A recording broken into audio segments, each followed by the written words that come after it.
Hello, everybody. Welcome back. You're going, wait, what? Saturday? Yes, we decided to change it up a little bit and move our YouTube lives to Saturday mornings. It just makes a little bit more sense. Andy's been gracious in providing me with this new date and day and time, just so that I can do some other fun things on Fridays. So hello, Yes. hello. I am one of your co-hosts, Leslie Gaudette, mindset and emotional awareness coach for women. I work with female entrepreneurs who have really good, strong CEO skill sets, but they need more self-care incorporated into their life and business to support their overall emotional and physical well-being. And I show them the importance of that so that they can get back to what's really important to them. So over to you, Andy. What's really important to them. I love that. That's awesome. Thank you. I love hearing your introduction every time. Um, Hello, everybody. I'm Andy Lidstone. I'm the unconditional coach. I'm your other co host and the other half of this brilliant and wonderful team. So, welcome to the show. And today we got a great topic for you. We got something wonderful that I think that we both think you'll all love. So, let's get into it. Yes. Well, I'm going to let you do the introduction about what we're going to talk about this week. Sure. So this week we are talking with the we're continuing our problem or symptom series. This is something I think we're going to be on for a little while. We've got a few topics we want to talk about in this series. Um, and the topic for today is he won't take no for an answer. Hmm. In other words, you can't get what you want, right? And what does that actually look like? So the question in this series is that a problem or is that a symptom of a deeper problem? And that's Yes. the question of the day, Ooh. right? What's your thoughts on that? Yeah, well, I think this really blends well from last week's conversation, about the Yeah. prioritizing, that he doesn't prioritize my wants and needs. And, I share some of my story where I felt in the beginning, like, there's been times where I still have to remind my husband, you know, I don't want to be the nag in the relationship. If I ask you to do something, I want the same courtesy, expectation, respect, I guess, that you have when it comes to asking me something. And I think what the reason why I believe this really blends well with that, especially for my own journey, is he won't take no for an answer when it's like, well, I don't have time to attend to what you need in this particular moment. And that's kind of been a little bit of pushback battle, but I think that just comes from learning to be able to navigate a relationship because we're different, right? We're Yes. just, and no matter what, whether you've been married a long time like we have, or whether you're getting into a new relationship, it's going to be the same. It's going to be learning how to structure a relationship where, yeah, he might not take no for an answer. And is that the problem, like Andy was saying, or is that a symptom of something deeper? Because I truly believe that usually when we think we have a problem, it's usually maybe a subcategory to something deeper. Yes, I agree.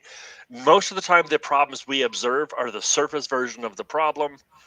It's like in your physical health. Like if you have a headache, sometimes that's just a headache, but sometimes you have headaches because you have some deeper thing going on. Maybe you have some, like a concussion, or you've got some sort of a medical condition, or something like that. And sometimes they can be symptoms of something deeper, right? So it's the same thing with your mental health and with emotional issues. Sometimes that is really the problem, but a lot of the time there's something deeper going on. In this case, there could be many things going on, but I agree with you. Um, the idea of him not listening to me. Now, I wanted to be clear. A lot of the times when we create the titles for these things, we create them from the perspective of a wife having a problem with her husband. But I want to be clear that this goes both ways. I've got a couple of clients who are guys who have the same issues with their wives, where she doesn't listen to him and she doesn't take no for an answer. I've got one particular client who is forever working on his honeydew list. He's always doing some sort of renovation in the house or some sort of shopping for her. And his biggest complaint is that they never spend time together. They never actually do things together because he's always doing things for her and she doesn't prioritize what he wants, which is to spend time together. So I wanted to be clear that just because just because we write it out as a he said or she wants or he doesn't mean it can't go both ways. So it does. But at the same time, what happens here usually is, like you said, sometimes it's I want something, or he wants something. In this case, it's he's asking for something, and he expects me or he expects you as the partner to jump on that.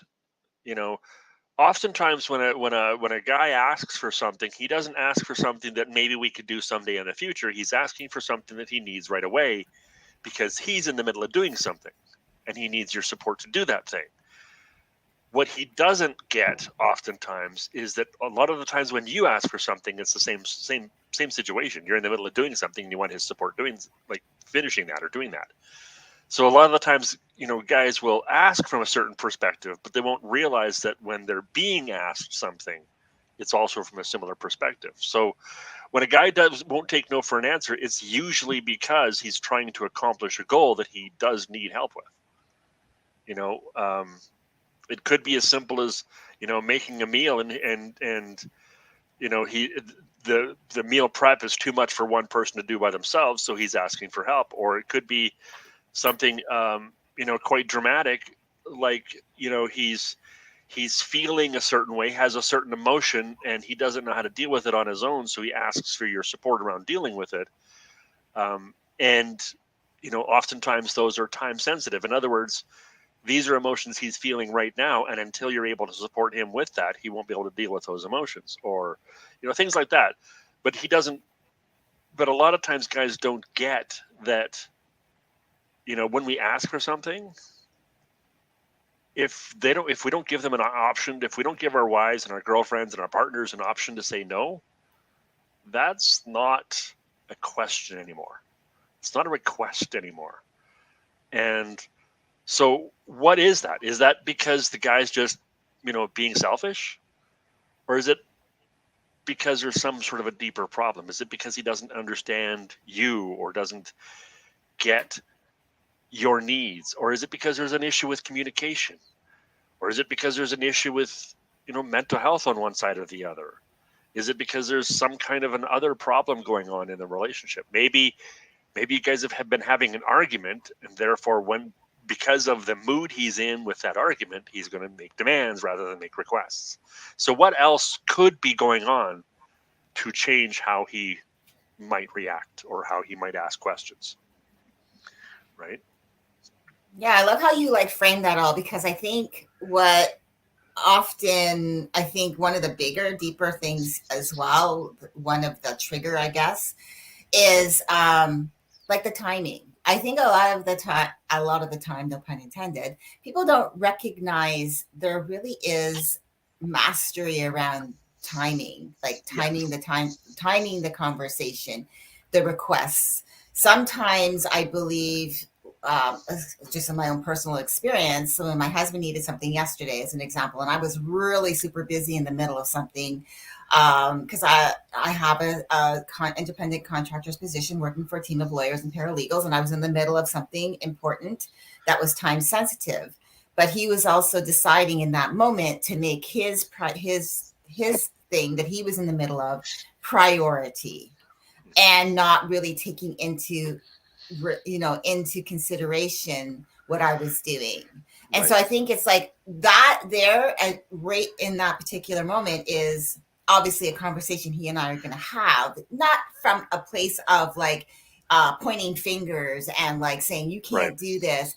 It's, having a conversation around that, really learning that timing, really recognizing timing being very important. So, I understood where he was coming from. He needed to make a phone call. He needed my assistance to help him with that. But that also, I think too, is sometimes there's that fear of leaning on themselves, being able to do something on their Yeah. own, and they need the support of their significant other.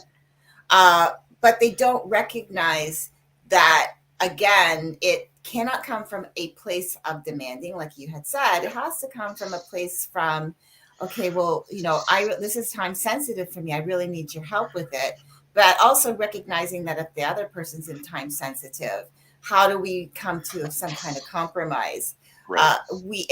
So I really feel like there really is this timing piece. Is I think it's probably one of the biggest, probably one of the biggest, if not the biggest issue, when, especially when someone says we need to talk, right? Yeah. It's the timing, because Yeah. that person you need, and this is really a need, is making sure, you need to actually make sure that the other party is going to be able to receive what you have, what you want to share. Yeah. And if you're not willing to wait for, and it's not about waiting for the perfect time, but it's coming to an agreement, like, can we talk about this, but when can we do that, and making sure that you both agree to a time. Right. um Again, it comes down to communication, but there's no perfect anything really. Right. But timing, I think, is probably the biggest issue when it comes to not being able, him not taking no for an answer, or her not taking no for an answer, because in their mind, or even in your own, if you're expecting something, you're believing that your thing, whatever it is that you need or want, is important now. Yeah. And how do we then, I guess, make time to take into consideration that it should be discussed as an agreement to, like, what's priority, what really is. And I think it just comes down to questions like, is it really that important, or is it Right. just important to you? Is it Right. important enough to interrupt someone in the middle of something right now, or could it wait? Right. Learning to actually be okay with that, and maybe be less selfish, because I think it comes from a selfish point of view. What are your thoughts on that? It does. I think you're right. I think it does come up from a selfish point of view, but I don't necessarily think it's because the person is trying to be or thinks of themselves as selfish. I think what Mm-hmm, it is mm-hmm, a lot of times it comes from a selfish point of view because we think our problem is large and immediate. It's like it's important and immediate. Um, but what that prevents is it prevents us from considering that the other person's thing, whatever they're doing, might also be important and immediate. What mm-hmm. happens when that's the case, right? So you touched on early on that sometimes this is about self-reliance. Can I do this myself? Is there some version of this that I can do myself? And a lot of the times when we have an emergency, or we're in dire need of help right away, a lot of the times it's because we have this lack of trust in ourselves, or this lack of belief in ourselves, or this lack of belief that we can do these things on our own. And especially with husbands and wives. Husbands are traditionally bad at that. Although I say traditionally because although it is more often the case that the husband isn't very reliant on himself, there are plenty of wives that are the same way. Um, but traditionally, this is why a lot of wives treat their husbands like children. This is why a lot of wives think that, my husband's just another child. And it's a common phrase. It's because a lot of the times the husband does rely on the wife to help him solve his problems because he doesn't believe he can solve those problems by himself. Now, this includes, powerful men and CEOs and doctors and lawyers that in their jobs and in their careers are very powerful and decisive men, but they come home and they want to know where the jar of jam is, or how to put the laundry in, and they have no clue, and they need her help to figure that out, Mm-hmm. right? And a lot of these same people can come home and just be, noodles when it comes to trying to figure out how to do stuff around the house, so they rely on their wives to help them. um, and so it does come down to a lot of confidence, a lot of self-worth, self-esteem, self-confidence. Do I believe I can do it? And why would I try if my wife's always there available to help me?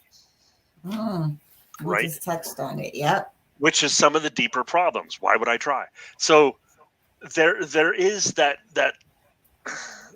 kind of belief that I need this help now. So ask yourself, if that is the case, do I actually need this done now? Will people die? Will people be in serious danger if I don't get this help now? Can it come in 10 minutes? Can it come in an hour? Can it come tomorrow? Would the consequences change massively if it came a little bit later? And if the answer is my emotions would be intense, but the physical differences wouldn't be much different, then I can learn to handle my emotions and simply make a request. When are you available to help me? And then she has the time to go through her schedule mentally and go, oh, well, he'd really like my help and it's pretty important to him. So maybe I can help. Maybe I can do it this time.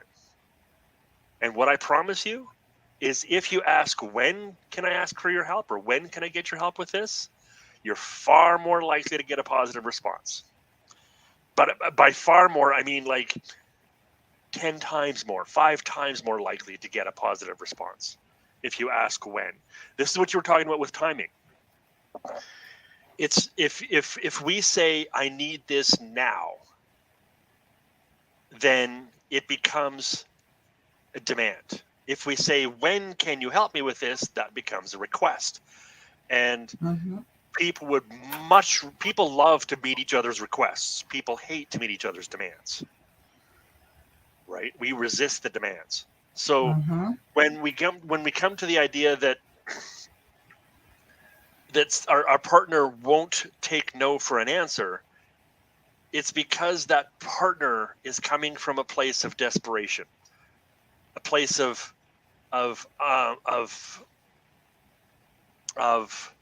need that doesn't have space for a request.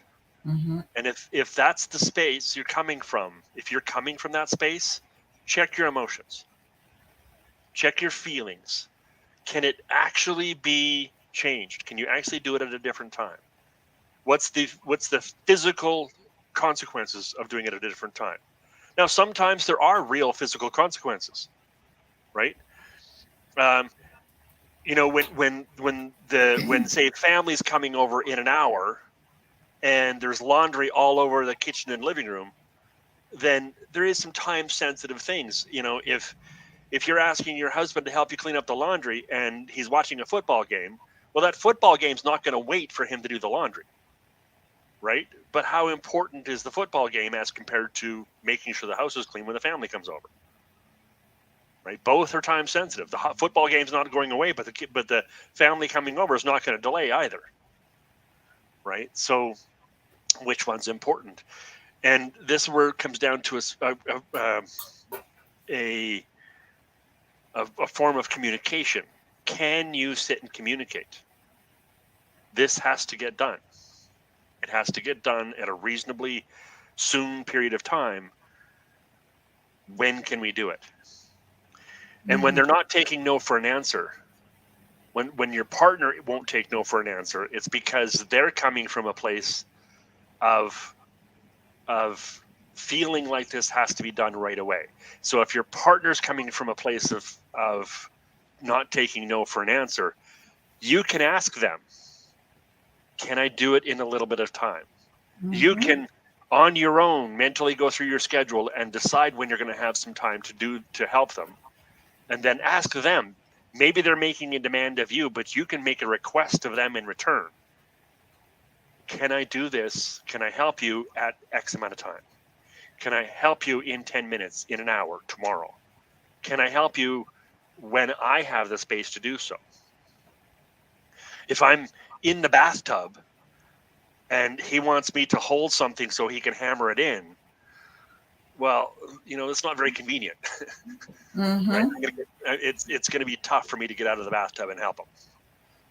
But sometimes he won't recognize that. And if he's not taking no for an answer, then you can ask him, can you wait till I'm done my bath, or do you need me to jump out right now? Right? Just make the request. It is a a problem of communication. Mm-hmm. And just because one of you has a problem with communication doesn't mean the other one can't solve that problem. One of the ways, and you taught me this yourself, one of the ways that you improved communication in your marriage was by you figuring out some of the communication problems and communicating differently so that your husband could understand what you were trying to ask or trying to communicate with him. And that then allowed him to change how he communicates. Mm-hmm. Right? So it often is a communication problem. But so what is it? Is it a symptom? Is it a problem? Right? Usually it's the symptom of a deeper problem. Yeah, no, and I like that. And well, you said a lot. So a couple things. One of the things I think when it comes down to learning to the timing of things is I've often found someone might become so used to you doing it for them that it's not only that it becomes they're less about trusting in themselves and believing that they can do something, but it's also about more like, well, why would I do it when I have someone who can, who's completely capable of it? And there's that fear. It's like, why are you on? Or and then the next part of that would be is really like if that's where you fall into where okay, well, you're thinking, well, example, because I come from a very service oriented, career where I work with lawyers and paralegals, and so I'm in the service of others.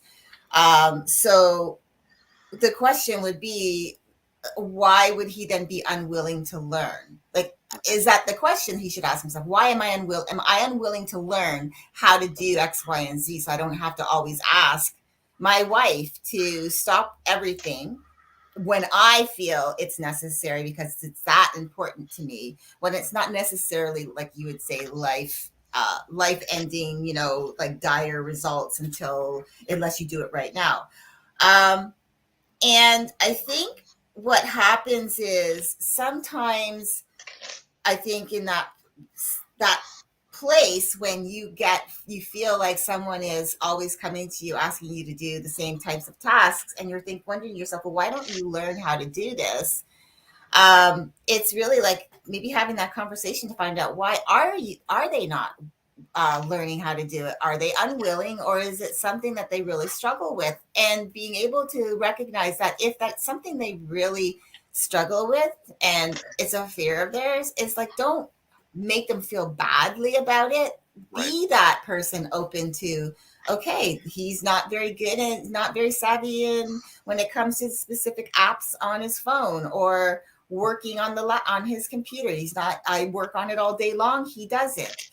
So maybe that's, being open to accepting that, okay, he's going to come to me for tasks like that because he's not comfortable enough to do it on his own. It Right. takes him twice as long or 3 times as long as you to finish something. So recognizing that.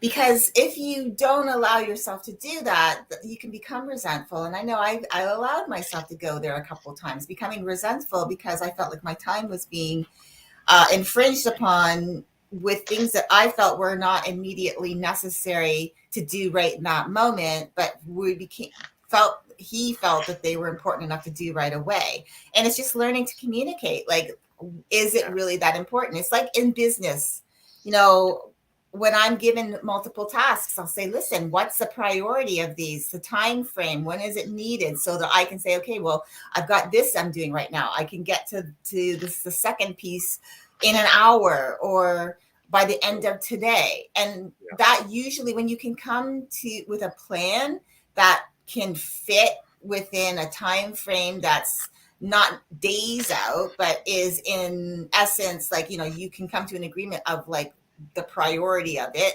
That makes it a lot better because then you're communicating with each other. And then one other thing is,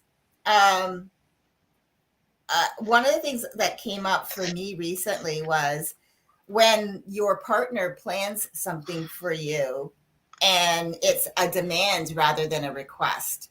And I don't like being told what I'm going to be doing I'd rather be asked, would I like to do something? And that's just because if my time has already been assigned to something, that means I actually have to um, rearrange my schedule based on what you've decided has become a Right. necessity. It's a nice, lovely necessity, but it's also not respectfully being conveyed. So, Yeah. yeah, I just, these things came to, and I realized that, you know, it comes down to when you won't take no for an answer. It can be like a bigger, broader thing. But I think when we talk about problem or symptom, I think the he won't take no for an answer is really a symptom of the communication, which is the Yeah. problem. Yeah. That's where I'm thinking it. The problem is communicating skills. Like you don't know how to communicate. He doesn't know how to communicate. Maybe it could be not only just in communicating, but it's the sub level of listening Yeah. before listening to hear rather than listening to respond.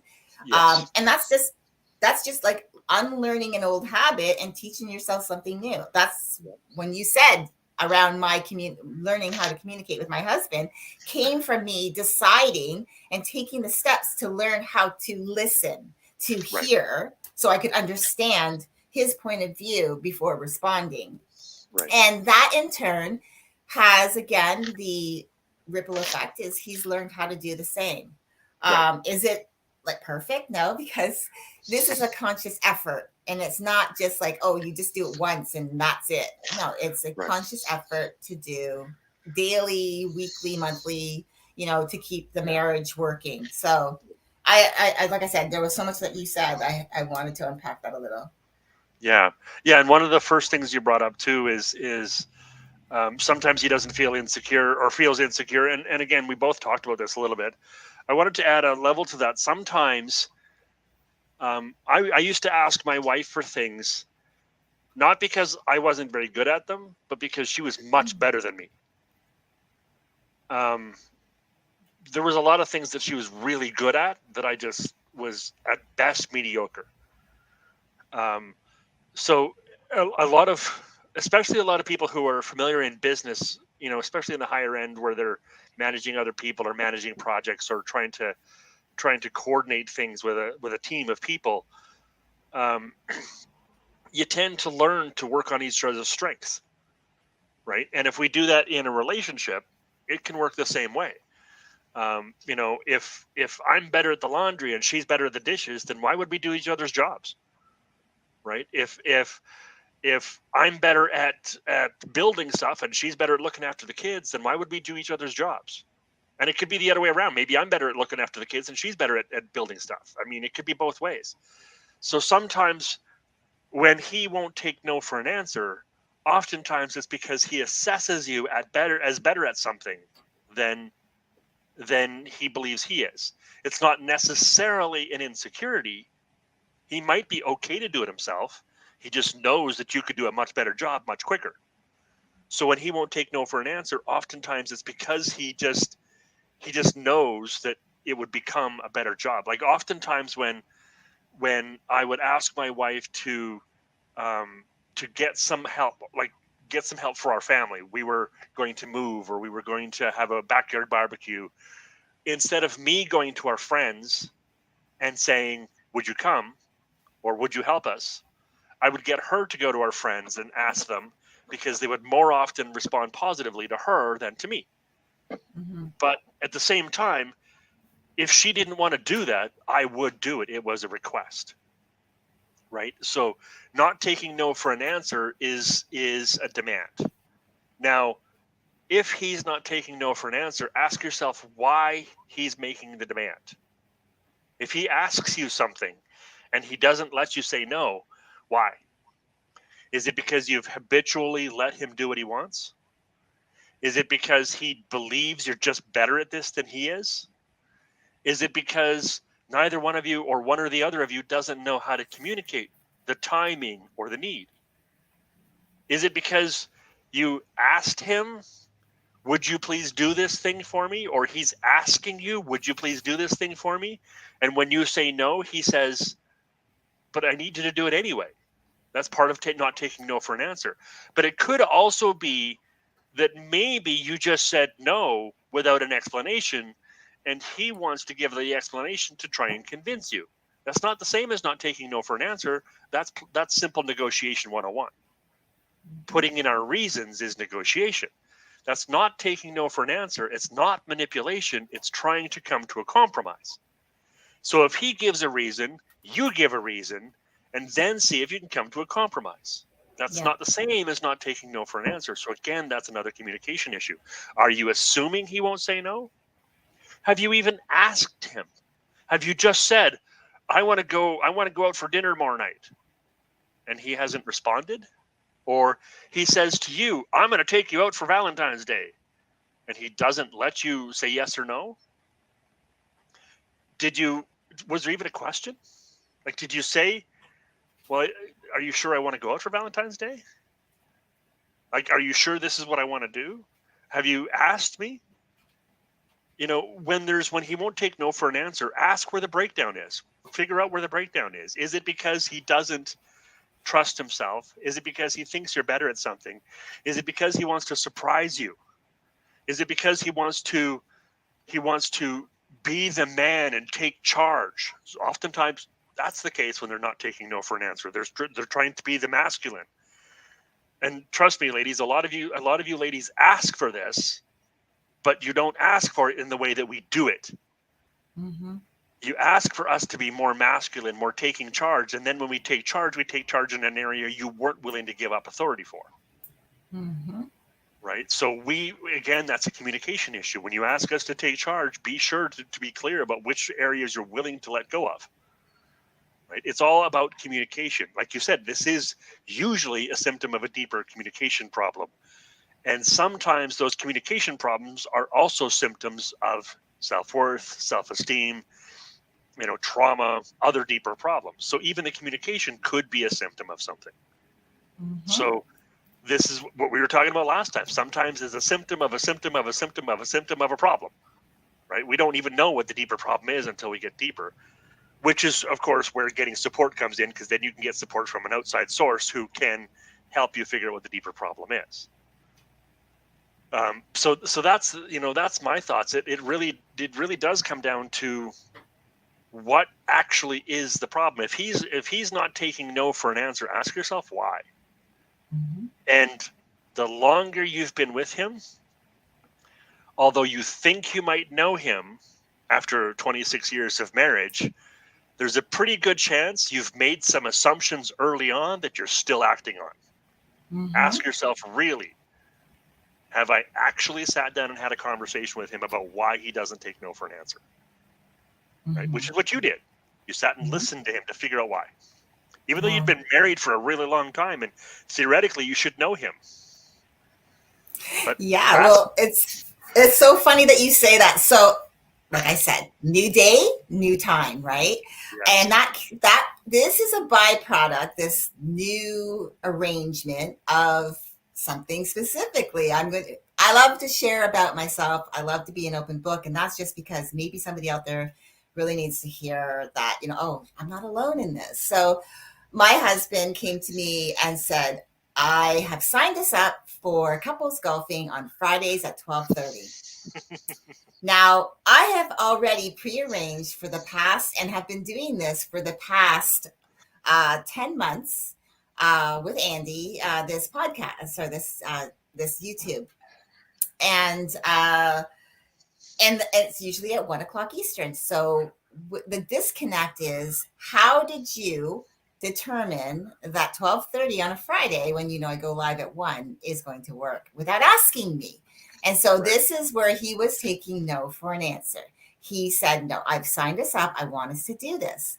So I'm the type of person that will think about things. I need time to process before I come back, because I really feel like I want to come back really fully understanding how I feel about something and what I think it means.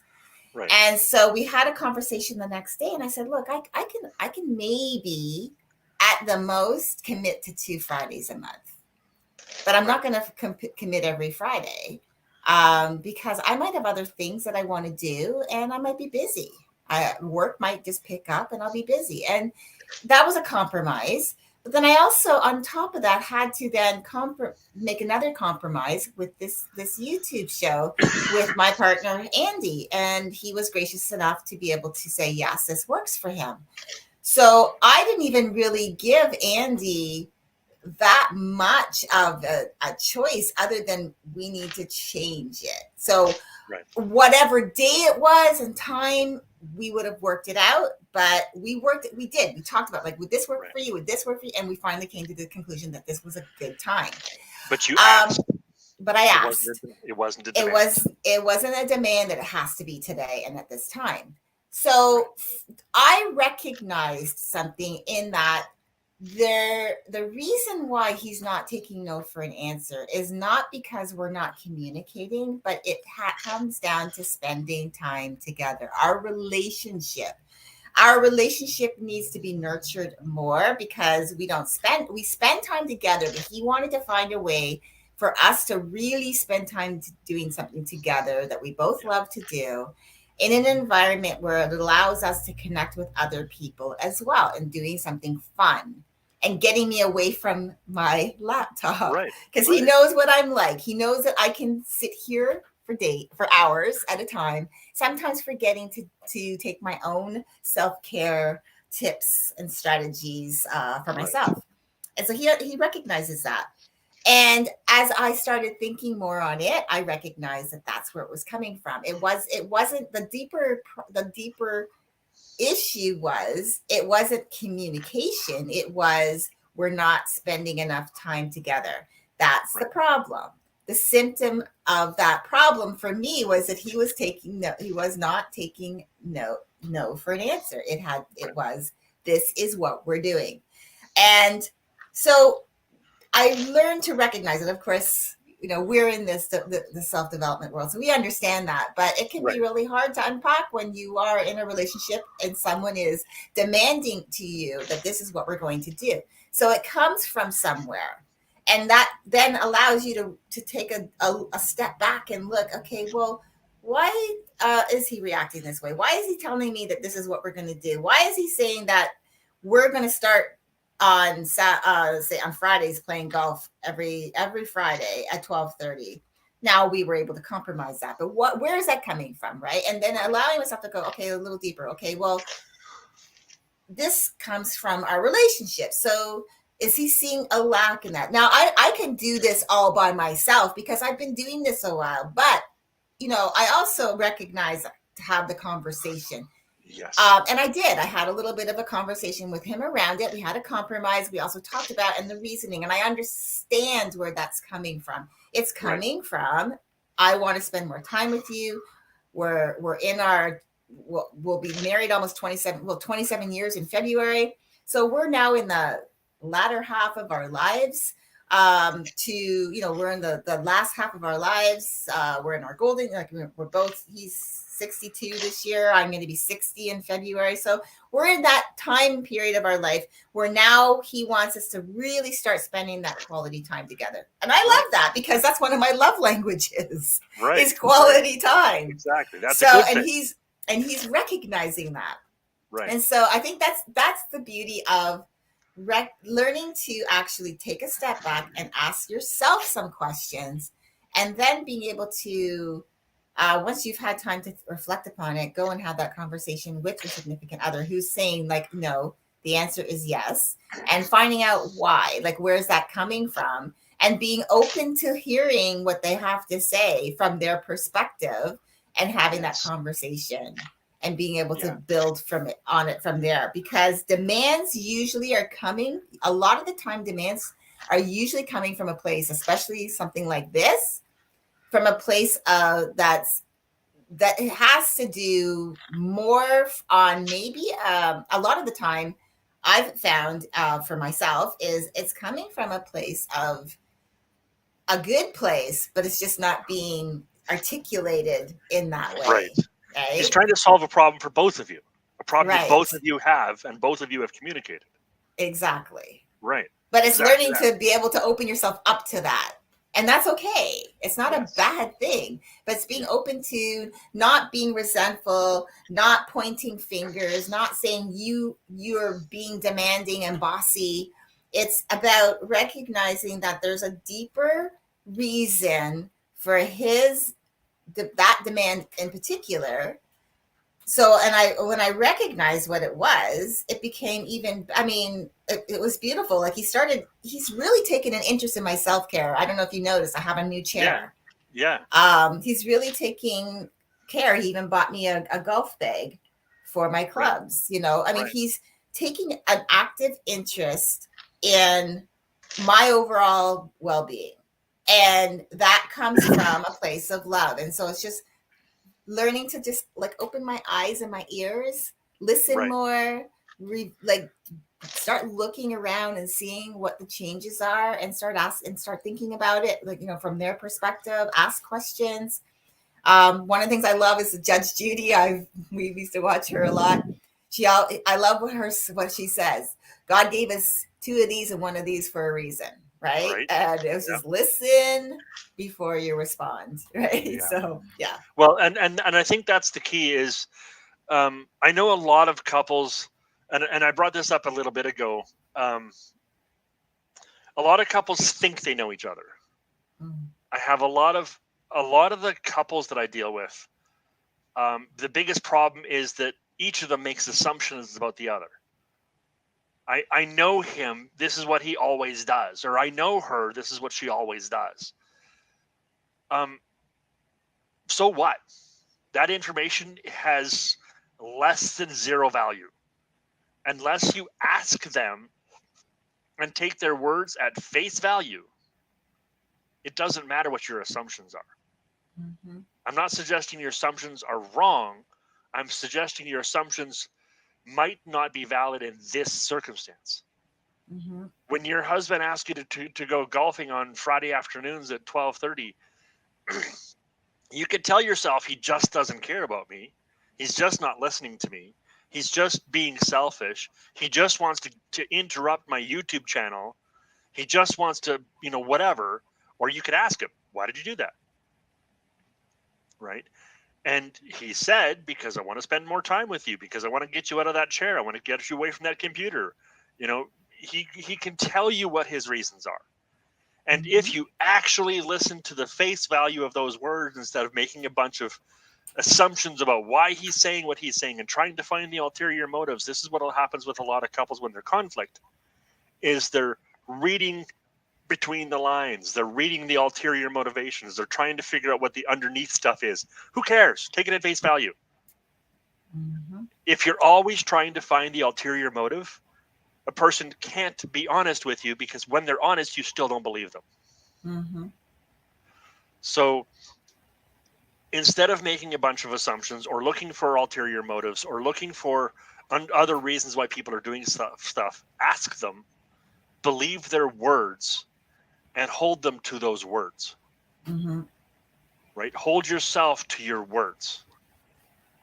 And when you do that, you end up with a relationship like the one you have, where there's still conflicts. There's still, issues that you guys have to resolve, but they're far fewer and far less significant, as far as you're not going to break up over them every second day. Mm-hmm. Right? You're not considering divorce every second day because of the argument you had yesterday. Mm-hmm. Right? You're learning to compromise. You're learning to come together on things. You're learning to enjoy time together. Isn't that what marriage is about in the first place? It is. Right? So this is the thing that I wanted to address. Sometimes the communication issue is you're making assumptions about what he or she is saying. When he won't take no for an answer, you're assuming he's being demanding. Maybe he's trying to be forcefully generous. This is something my brother used to do all the time. He would insist that my mother did take time to do something, go for a bath. And he wouldn't get out of her way until she went for a bath. Because he knew that my mother was always a service kind of person who gave everything for everybody and never served herself. Mm-hmm. So he was insistent and demanding that she go take care of herself. He did the same thing to his wife for the first number of years of their marriage. He insisted that she go take care of herself. And that's the same as not taking no for an answer, but it was for her benefit.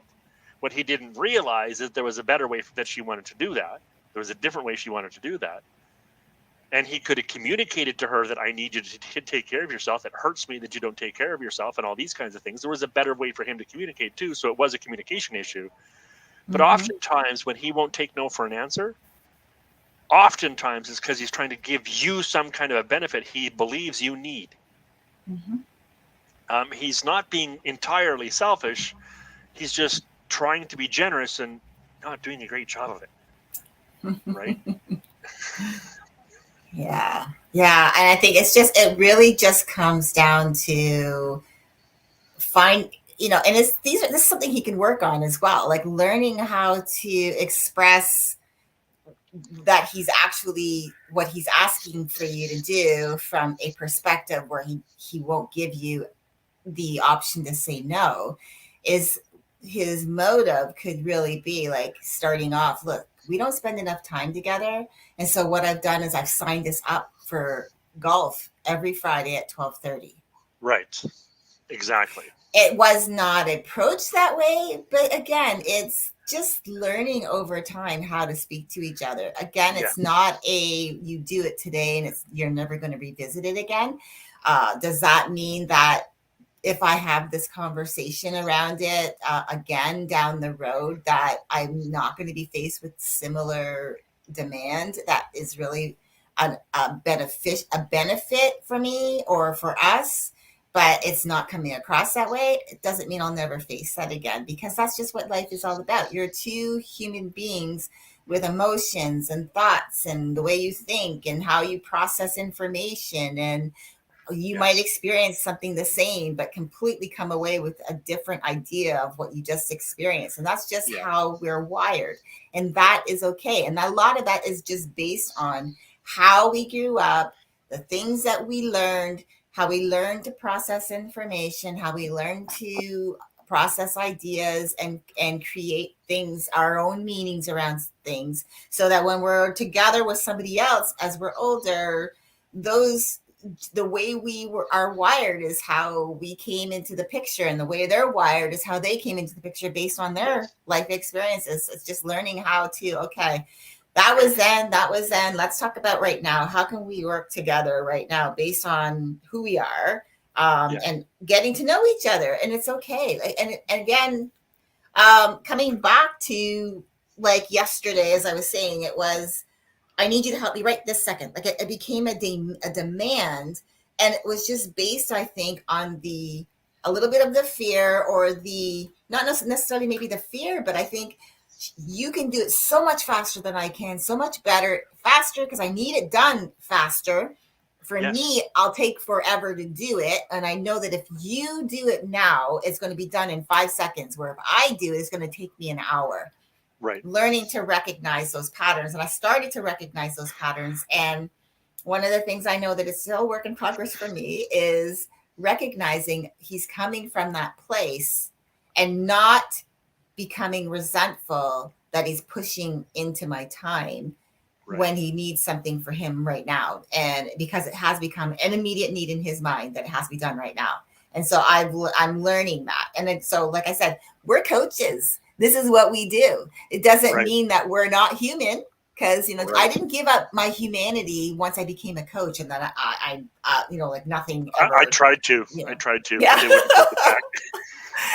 Like we still go through stuff. We talk offline a lot about our own issues, and so that's just like, we're human beings, and we understand that, we recognize that, but we also, because of our skill sets, are able to come at these things from a little bit easier place, because we support each other, we lean on each other, we support each other, and we're able to like do this from that place, because we have cultivated our skills, and that helps us. Doesn't mean Right. that it's not possible for other people who aren't who are not coaches, who are just, your regular human beings, going about life, married or Right. not married, and you're learning about life and how to communicate and how to do relationships and how to do all of, do life in general. Doesn't mean you can't learn these things. It's Right. just, it is just learning to just know that it is a work in progress every day, Every day. and you're going to be hit with something new every day, and it's just being able to stop yourself from being in the reactive place, and so that you can get a deeper understanding of why someone's asking you to do something, but there's really no room for no.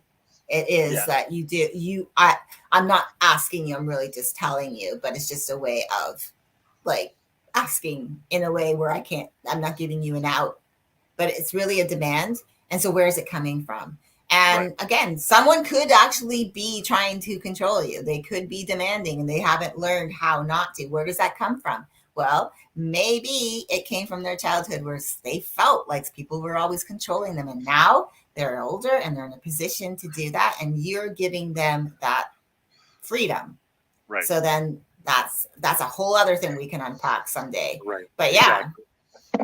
Yeah, exactly. Is this a problem or is this a symptom?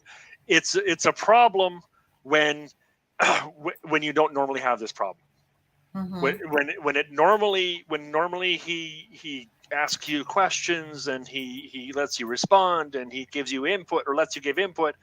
When he normally would say, this is what I want and this is what I think and this is what I believe and what do you think, and what's your ideas, and can we do this, and if he's normally open to conversations, but this time he's just saying, this is what we're doing, then that's the problem. It's not that you have a communication issue, it's just that in that particular time you're having a problem. Mm-hmm. If it comes up more than once, if it comes up on any kind of a consistent basis, if it comes up on any kind of a long-term idea, then it's almost always a symptom of something deeper, something communication related, something that the communication could be a symptom of something deeper. It is almost always a symptom. And when it's a symptom, as it almost always is, if you want to solve this, if you're the one he's talking to and he's not taking no for an answer, we're not talking to him right now. He's not the one watching this video. You are. And if you're the one watching this video right now and he's not taking no for an answer, then you're the one we can give some advice to. You're the one we Mm-hmm. can offer some solutions to. And if that's the case, if he's not taking no for an answer, then you have the ability to sit back and ask him, why is this not a compromise? Why is this not a question? Why are you not giving me the option to say no? Or why are you not giving me the option to compromise? What's going on here? And come from a curious and open-minded place. Don't come with your presupposed assumptions. Come with curiosity. So why is it? Why is it that this is so important to you that you won't let me say no, or that you won't let me compromise? Oh, well, because I really want to spend time with you and you've been spending too much time in front of that computer. Let's get you out of that. And you go, oh, so you're trying to be generous. Okay, Mm-hmm. well, if you want to be generous, this is how you can be generous in the future. I will accept this generosity now because I like your reasons for it. Or maybe I don't have the space because I can't give up the commitment I've already made. So let's do this another time. Or, Mm-hmm. you can come up with some answers. When you understand his reasons, you can come up with some answers that might better serve those reasons. When you understand his real reasons, the reasons that he will acknowledge. This is one of the reasons why we shouldn't bring up our presuppositions, our assumptions about what he's doing, because a lot of times our assumptions is not based on what he believes about himself, but about what you believe about him. And if you come from a place of what you believe about him, you're going to create more conflict. If you Mm-hmm. ask him why he's doing something and he gives you his reasons and you can answer those reasons directly, now you're coming together, you're joining, you're creating a connection, you're conversing from a place of compromise and collaboration. Right. And that's what creates brilliant relationships. That's how you can have a relationship like Leslie's. Well, it's not perfect. That is for sure. It's far from that. And you know what? I don't want perfection because that's just too Right. hard to maintain. Exactly. I've been in a relationship where I had to have my hair done a certain way. Like, it was like I had to dress a certain way. I had to act. I mean, it was just that's kind of controlling. Yes. Um, and that was allowing someone else to not take no for an answer that was based on his selfish needs for him. It had nothing to do with me, and I understand that. I recognize the difference. No, so I really love this conversation that we've had today because I think that we've unpacked that it's really communication is the problem, and the symptom is he won't take no for an answer, but there's also the sub levels of under communication, like, I should say under the symptom, like, why is he not taking no for an answer? Well, it's like in my case, it was because I want to spend more time with you. And I recognize that you don't, at most of lately, you haven't been taking care of your self-care. And I want us to be able to, get out and do things together that are fun and build community and connection with people outside of, like in this new place that we're at. So there's all of these sub levels, that we can go into, and it's being able to unpack it that way from a place that, okay, so then when you look at the communication style or the communication with you isn't as the way you look at it, isn't the way you would hope it would be. Well, then asking like, well, what is his communication style? What is my communication style? Do I really even hear what he has to say, or am I just listening to respond? And vice versa. Are you recognizing that in yourself? Again, because communication is I think the biggest issue with most people that creates all of these other sub-level problems with these all other sub-level symptoms. And that's like going deeper, understanding the why behind a demand that's really more of a beneficial, let's do something together. It could be around relationships, but not knowing your significant other hasn't learned how to ask in a way that's not demanding you to do something, but is telling you. And how have you reacted and responded to things like that before? How are you able to even unpack that? Again, like Andy said, if you're the one who's doing the demanding most of the time and you're watching this, then maybe you take a look at like, how do I ask? When I want something that's beneficial to both of us, how do I usually say it?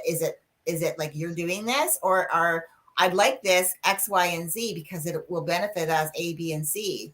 And the reason why, because I think we need to spend more time together. Are you saying it that way? Or are you just saying I've booked us every Friday to do X, Y, and Z. It's going to be fun, but without taking into consideration you didn't ask. So it's learning that. So if that's you, but if you're the person who's actually on the receiving end of someone saying to you that they're demanding you something, like, where is that coming from? How do you typically unpack it? As I said, I shared with you earlier, I'm the type of person that I need 24 hours. I just do. I need to process. And I've even communicated that to my husband. I need to process these things when he brings them to me. And he's starting to learn that's my way. But then, and it takes time, but then I understand. But no, but it's not even really about that. I think it's just, it's his style. And so, and this is me. This is how I do things. Now he's got, and this could take too long, so I'm not even going to go there. But for me, I need 24 hours. Yeah. So when I take that 24 hours, then I can come back and unpack it. I recognize, okay, let's have a conversation around this. And then being able to come to some sort of compromise. So if that's you, then maybe you learn how you respond. It helps you to become less reactive and more like proactive in the way you unpack a demand, being able to step back and saying, you know what? I'd like to, can we revisit this a little bit later? Is it really important, like right now? Do you mind if we just take a little bit of time away from it so I can just like think it through, so I can then come back really, knowing how I want to respond to it, and being able to, like, because you're getting the conversation moving in a way that's like, oh, okay, so you are telling me that you want to think about it. You're giving me the time frame of what you need. And that means we're still going to revisit it. So it means that you're not ignoring me and my needs aren't being ignored. Now, it could be, like I said yesterday, and it was immediate.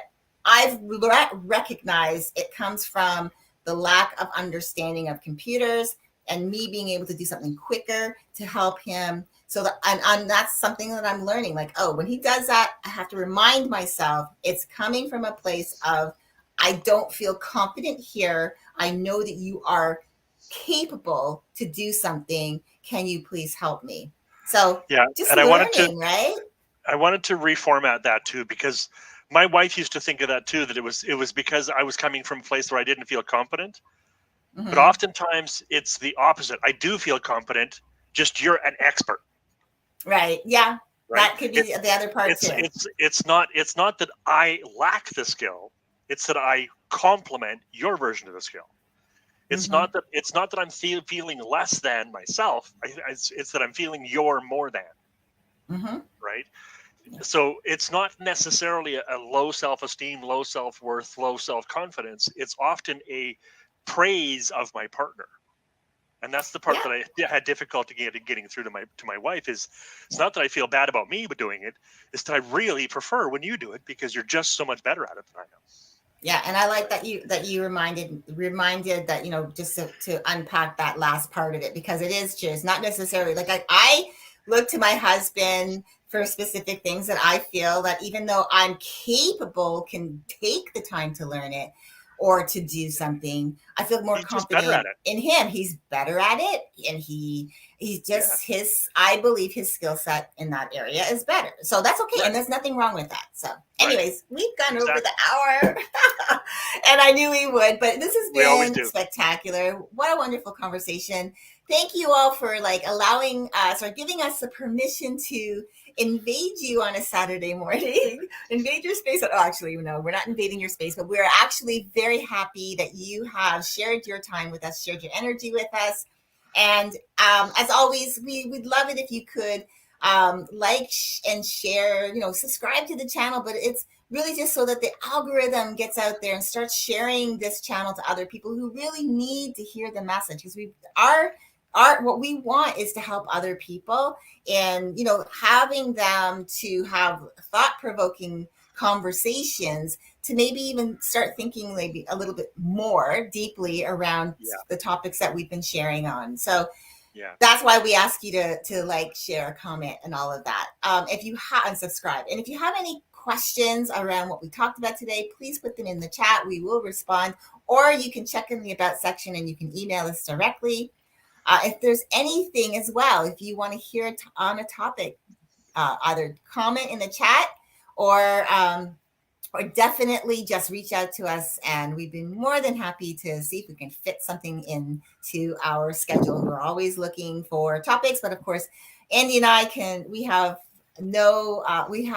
a lot of topics we still want to cover in this series, and it's going to be really, really fun to continue this conversation. So Andy, thank you so much for another great day. Thank you. These are great conversations. Thank you very much. And again, like, subscribe, comment, share, do all the wonderful things so that YouTube gets the word out that we're doing these and that other people can see them. We thank you so much for participating, for watching, and for just giving us your attention for this time. We really, Yeah. really appreciate it. Yeah. So we hope you have a great rest of your Saturday. I hope you guys have something fun planned with your family, friends, your significant other, whatever that looks like. If you're celebrating yourself and you're just going to go out and reward yourself, even if with a mani-pedi, or maybe you're going to go out for a burger and a beer, we Right? hope that you enjoy your day. We hope you have a fantastic week, and we will see you again our next week on our new day and time, which is Saturdays at 10 a.m. Eastern. For now, have a great week. See ya. Bye-bye.